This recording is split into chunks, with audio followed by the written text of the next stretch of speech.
magandang hapon mga boss, mga sir.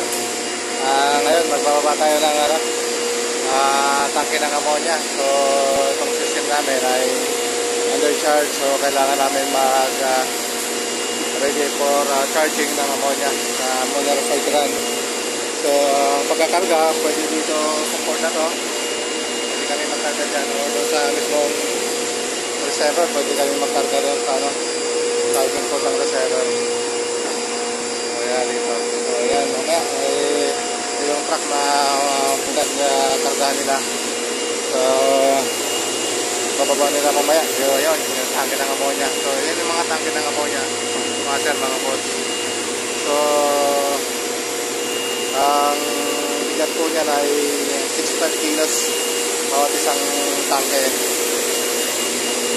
So bukas siguro kakarga namin yan, i-ready lang namin ngayon para bukas karga namin yung aming kulangan. Although kapag karga na kami nakaraan ng tatlong tangke,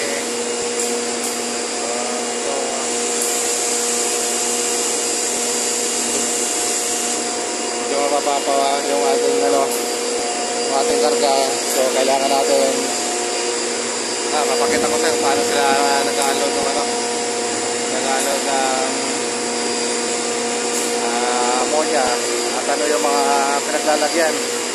Katulad din ba ng ating mga freon, yung ilang tangke.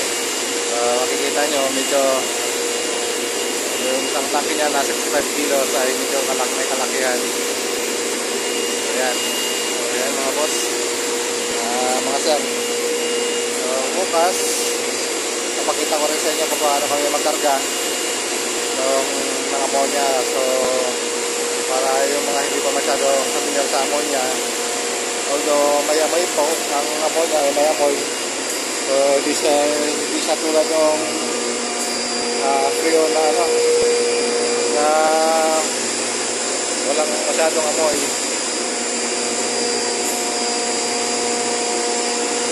So yung ammonia po ay mayamoy po siya, kaya masakit po sa ilong.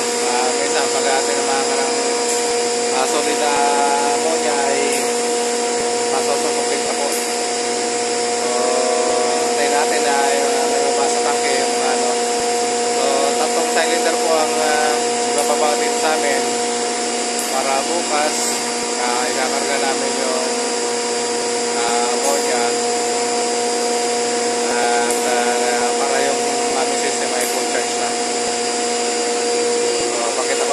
Paano sila magbaba ng tangke ng ammonia.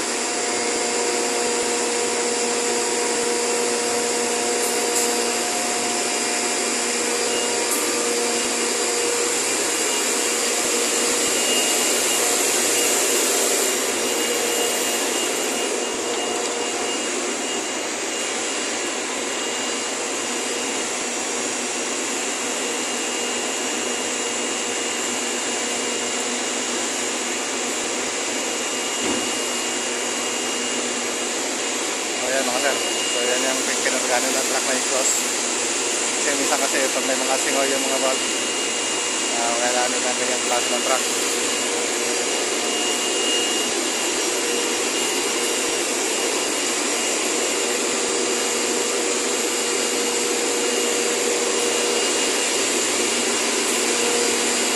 So itong makina po namin ay ammonia system po ito, spur compressor. Ang laki ng motor nito ay 230 horsepower yung ating motor, yung drive motor nito, 30 horsepower na 230 horsepower, 440 volts yung power supply.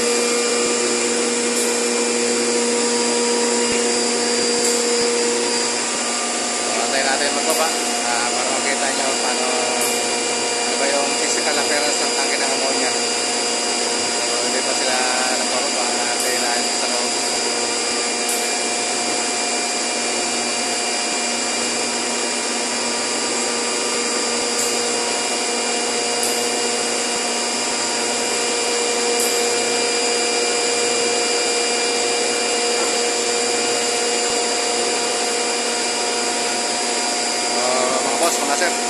malakas din po ang mga loob nito, mga kaya natin ang mga nagdideliver na ganito,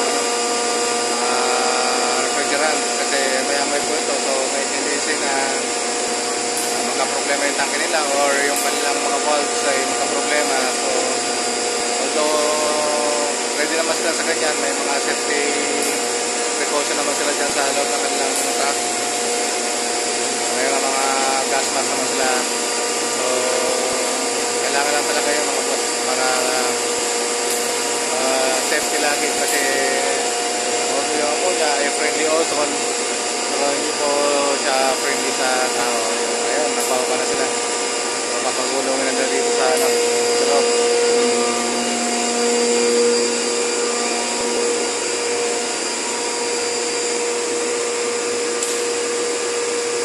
Boss, dito na lang sa